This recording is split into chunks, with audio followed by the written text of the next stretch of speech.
The aim of the practicum is to prepare students for the real world, and teleworking has arrived here to stay. I think one way to develop these competencies and these skills in our students is one important opportunity is the professional internships. During this period, they are able to contact the reality of the companies today, and these companies are using this technology and the remote work, and to combine the remote work with the traditional organization of the job, and then this is a very good opportunity to learn.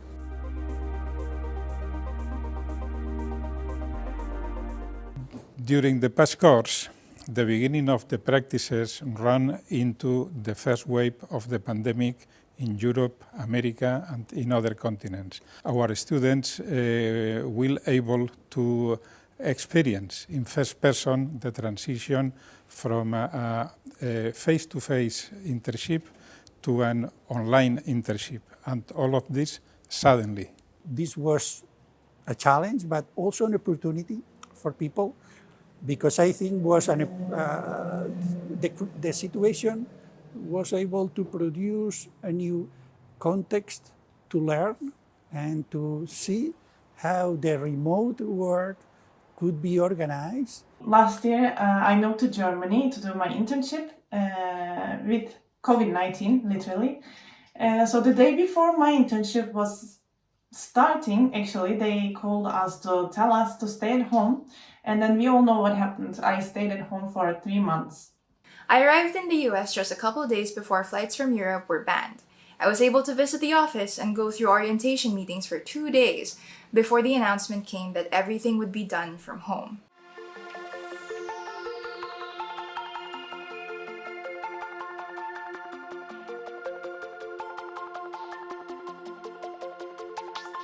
I moved to Porto in the beginning of March, so only 2 weeks into the internship we had the first lockdown in Portugal. So I had those big expectations, and then I found myself in lockdown like pretty much everyone else. But it also presented a lot of new possibilities. As an example, we were involved in the leader and employee trainings in adapting to COVID situations, with courses including tips for leading remote teams or managing your mindset in uncertain times, and many more. Of course, was a huge challenge, but at the same time an enormous opportunity for growth. The way we worked so far has changed. Teleworking and distance collaborative work tools have come to stay. New skills had to be learned or developed.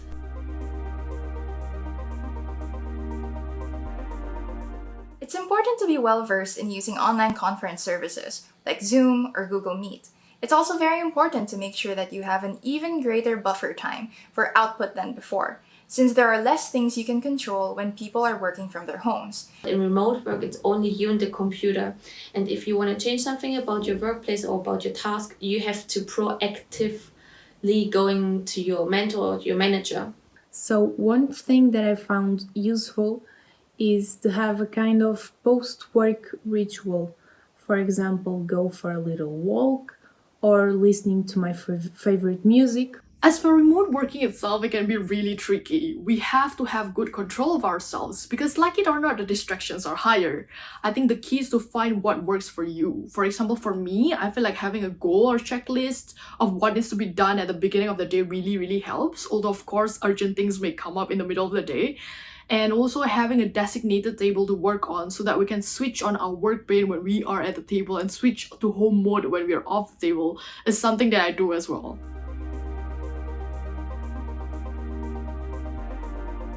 One thing that really helped me adapting to the new reality was the fact that we had frequent team meetings, which of course helped us staying connected from the beginning.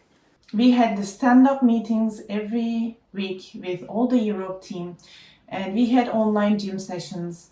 We had virtual lunch or virtual coffee dates, and we also had a lot of different type of events like games. For example, with the internship team, we had a virtual quiz night. We had the chance to join a chat roulette session or speed dating sessions within the team.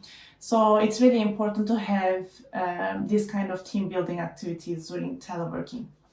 For example, we discovered that the meditation session can help a lot, and lots of people are meditating at least 1 hour during the work session. We have a personal trainer that is trying to give some online classes to the team. We discovered as well that sometimes we want to cook together, so everyone joins in the call and we can teach different recipes. So I can learn a little bit about some foods in Mexico. We can cook together, learn from each other, and we can have fun. Organizations have to have the systems to make the main documents and information and data available for workers when they work in telework.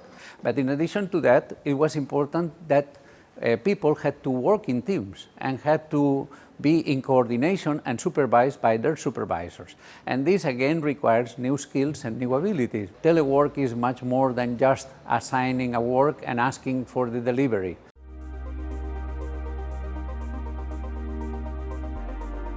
I think that communication is key to have everyone in the same page and to align expectations.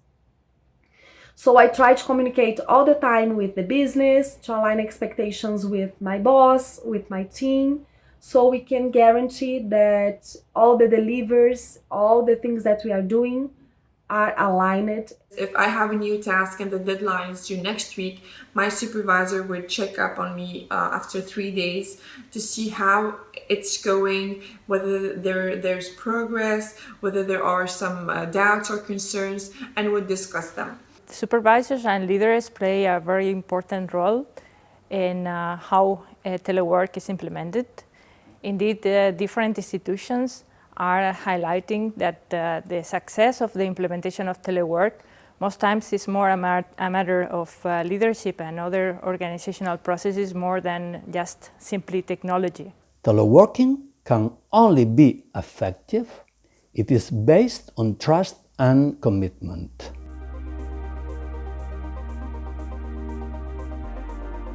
The masters prepared us quite well, I must say, because first of all of us developed really good communication skills, which is the key for remote working, because you have to communicate a lot and you have to communicate every single thing which is happening in your work, which is happening in your mind. You have to really openly speak up in remote work. So you have to really honestly say, okay, look, maybe I don't have a lot of things to do at the moment. I would like to do more, or I would like to do different things. What can we do? People are talking about how more and more employees are demanding for remote working and how companies are transforming towards a full remote working or a hybrid kind of setup. I think there are just two things left for us to do. The first is to prepare ourselves for remote working, and as we are WOP-P students as well, the second is to prepare ourselves in facilitating and bridging between companies and employees in the implementation of remote working itself. Seek for the new opportunities and always stay connected beyond the physical space. And also keep following your SMART goals and your plans. Do whatever that motivates you during this time. And we are always on the road, and it's important to be flexible and resilient, and also it's important to adapt to the new situations. And so this is my recommendation: be flexible, be resilient, adapt to the situation, and always be confident.